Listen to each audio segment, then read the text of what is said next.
Hai teman-teman, ketemu lagi di channel YouTube Tanya Kak Rani yang membahas soal psikologi, love, life, and beauty, dimana teman-teman bisa bertanya dan Kak Rani siap untuk menjawab. Nah teman-teman, masih di edisi Hari Kemerdekaan RI yang ke-75 tahun ya. Dan Kak Rani siap untuk memakai baju Garuda di dadaku, Indonesia kita tercinta. Semoga jaya selalu untuk negara kita ini ya, dan semakin bersinar tentunya ke depannya seperti kita semuanya yang terus makin maju dan berkarya, dan banggalah jadi anak muda Indonesia. Hari ini Kak Rani akan membahas tentang satu topik yang cukup menarik dan kayaknya belakangan lagi banyak banget nih yang membahas tentang topik ini. Dan kenapa sih hari ini Kak Rani mengangkat tema ini? Karena sebagai warga negara Indonesia dan anak muda yang bangga dengan negara kita, tentunya kita harus punya mental pemenang. Nah, makanya setelah ini Kak Rani bakal membahas satu topik ini berlawanan banget dengan mental pemenang yang harusnya kita punya. Oke, apakah itu? Tapi sebelumnya jangan lupa untuk subscribe dulu di channel YouTube Tanya Kak Rani untuk mendapatkan update video-video terbaru tentang topik kesehatan mental, love, life, and beauty. Oke, stay tune ya. So, teman-teman, jadi hari ini Kak Rani akan membahas tentang imposter syndrome. Sekali lagi, imposter syndrome.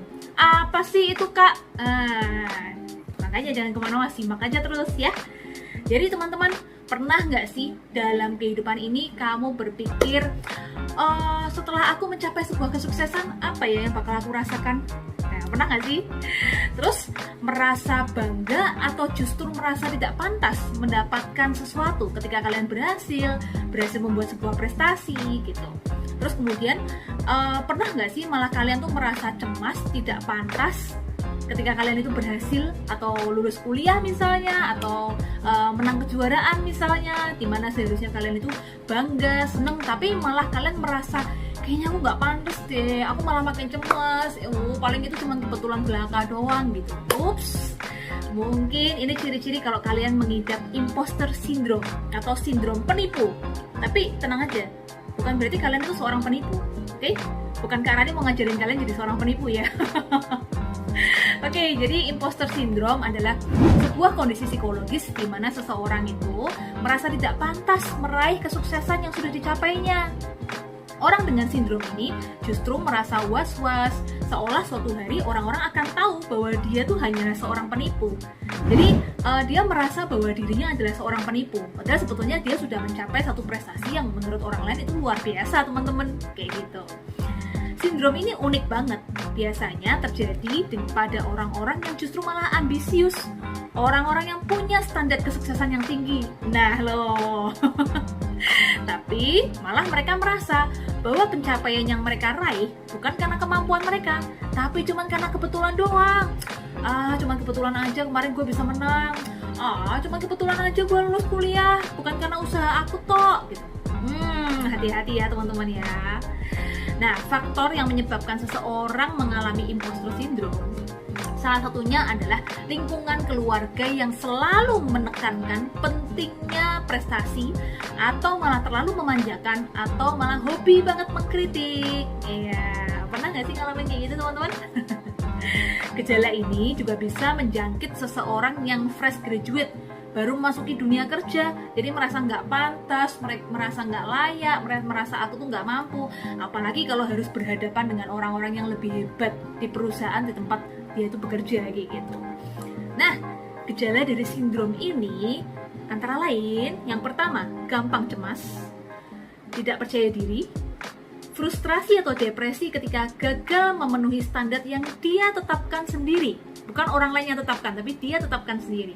Dan keempat, cenderung perfeksionis atau selalu menuntut kesempurnaan di setiap hasil kerjanya gitu.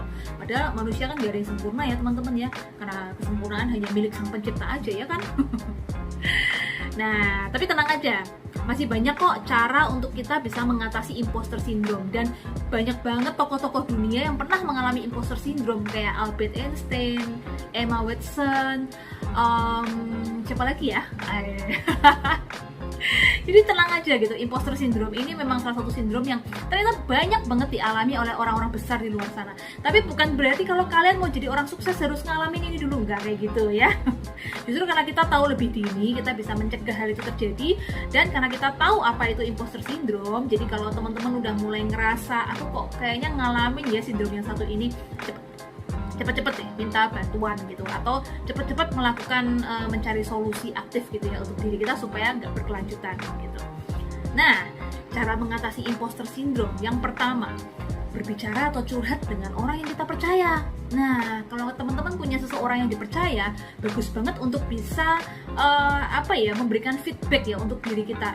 Kamu kok kayaknya nggak bangga sih sama diri kamu sendiri ketika punya sebuah prestasi. Jangan kayak gitu loh, kan kamu emang sudah berusaha keras selama ini. Jadi seseorang yang kita percaya biasanya akan memberikan feedback yang bagus untuk diri kita gitu. Jadi semacam satu alarm gitu ya, dan kita jadi ngerasa iya ya, kok aku nggak bangga sama diri aku sendiri kayak gitu. Terus kemudian yang kedua, berbagi ilmu dengan orang lain untuk meyakinkan diri kita kalau kita tuh memang punya kapasitas gitu, kalau kita tuh memang punya kemampuan, teman-teman. Jadi dengan membagikan ilmu ini juga salah satu teknik terapi yang bagus ya untuk diri kita sendiri ya. Kita sering sharing, syukur-syukur memberikan kuliah gratis lewat YouTube, mungkin lewat sosial media kita. Intinya apapun yang kita punya, pengetahuan kita, yuk kita bagikan ke sesama gitu. Nah, melalui membagikan ilmu ini kita akan merasa ternyata aku mampu ya gitu. Apalagi kalau orang-orang di luar sana merasa dapat manfaat dari ilmu yang kita bagikan. Pahala banget tuh. Terus cara yang ketiga, berhenti membandingkan dirimu dengan orang lain. Karena nggak akan ada orang yang sama persis, bahkan saudara kembar sekalipun. Jadi stop untuk membandingkan diri kita sama orang lain. Si A tuh lebih sukses kan dari aku, si B udah lulus duluan, si C udah dapat kerjaan, si D udah nikah, aku apa gitu. Stop melakukan hal-hal kayak gitu, karena waktu setiap orang dan kesuksesan setiap orang itu pasti beda banget. Jadi jangan pernah samakan diri kita sama orang lain, oke? Dan yang terakhir, kurangi penggunaan media sosial. Kenapa sih Kak Rani harus mengurangi penggunaan media sosial? Karena nanti aku nggak update dan lain sebagainya. Teman-teman, imposter syndrome ini salah satu sindrom yang terjadi karena kita kadang terlalu banyak menggunakan media sosial. Jadi kita kadang-kadang terlalu sibuk membandingkan diri kita dengan orang-orang di luar sana yang kadang-kadang kita nggak kenal itu siapa gitu. Nah, jadi dengan mengurangi sedikit demi sedikit penggunaan sosial media, atau mungkin membatasi penggunaannya gitu ya. Kira-kira teman-teman yang nggak produktif ya udahlah di unfollow aja misalnya kayak gitu. Atau misalkan sosial media kita terlalu banyak nih, yuk mulai filter lagi, yuk mana yang benar-benar perlu, mana yang kira-kira enggak juga nggak apa-apa kok gitu. Tapi teman-teman, di atas semuanya itu, kalau kalian selalu merasa saya kok kayak seorang penipu ya, keberhasilan saya tuh didapatkan karena saya tuh menipu diri saya atau apapun itu gitu. Nah, mungkin ini memang tanda-tanda bahwa Anda sudah mengalami imposter syndrome itu. Tapi bukan berarti itu adalah sebuah keberuntungan belaka, karena memang kesuksesan nggak ada yang bisa kita dapatkan tanpa usaha keras, teman-teman, tanpa kerja keras. Jadi wajar aja kalau kamu tuh mendapatkan sebuah kesuksesan, keberuntungan. Jangan selalu merasa ini cuman kebetulan belaka kok. Stop pikiran kayak gitu, oke? Tapi sebaliknya, cobalah untuk membalik perasaan itu dengan rasa syukur. Makasih banget ya, ternyata dalam hidup ini aku sudah mencapai banyak hal-hal luar biasa. Bila perlu kalian tulis di jurnal harian, prestasi apa aja sih yang udah aku raih dalam kehidupan ini, usaha apa yang sudah aku lakukan sehingga aku berhasil mencapai prestasi itu gitu. Jadi kalau semuanya kita bisa syukuri, kemudian kita melihat kembali apa aja yang sudah kita capai dan kita lihat dari sudut pandang yang positif, pastinya kita bisa menghindari imposter syndrome itu. Oke? So, jadi jangan pernah selalu cemas berlebihan, kemudian takut kalau nanti aku ketahuan, aku kan cuma penipu belaka. Jangan kayak gitu. Bersandarlah sama perasaan rasa syukur, kemudian dan kita perlu cari juga ya teman-teman ya, akarnya apa sih kok teman-teman bisa ngalamin imposter syndrome itu gitu. Dan kalian perlu melepaskan pertahanan diri dan biarkan untuk orang lain melihat diri Anda yang sesungguhnya. Jadi siapa diri Anda dengan semua prestasi Anda, dengan semua kerja keras Anda, itu biarkan orang untuk melihat apa adanya. Jadi nggak perlu ditutup-tutupin, oke? Lalu, kalau teman-teman sudah melakukan semua usaha-usaha yang di atas seperti yang Kak Rani sampaikan itu, tapi Anda tetap merasa, aku kok kayaknya tetap merasa kayak penipu ya, dan aku tuh nggak nyaman setiap kali mendapatkan satu prestasi atau apapun itu gitu. Nah, itu mungkin saatnya untuk kalian perlu berbicara dengan profesional, dalam hal ini yaitu psikolog gitu.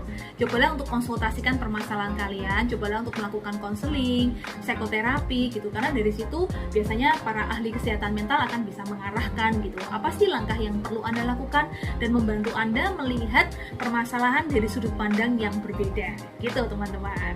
Oke, sekian dulu ya pemaparan Kak Rani mengenai imposter syndrome. Semoga kita semua sebagai generasi Indonesia, anak muda Indonesia nggak mengalami hal semacam ini dan terus berusaha untuk memajukan negeri kita ini ya. Dan sekian dulu video kali ini. Saksikan terus topik-topik menarik di channel YouTube Tanya Kak Rani, dan kalian juga bisa request kok teman-teman, request aja tulis di kolom komentar atau DM ke sosial medianya Kak Rani di link di bio sini. Dan buat teman-teman yang ingin melakukan konsultasi secara online maupun offline juga udah ada di link bio di bawah sini.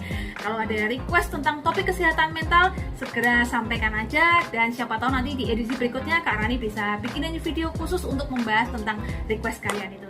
Segini dulu ya teman-teman ya, sampai ketemu lagi di video berikutnya. Bye bye, sehat selalu dan sukses untuk kalian semuanya.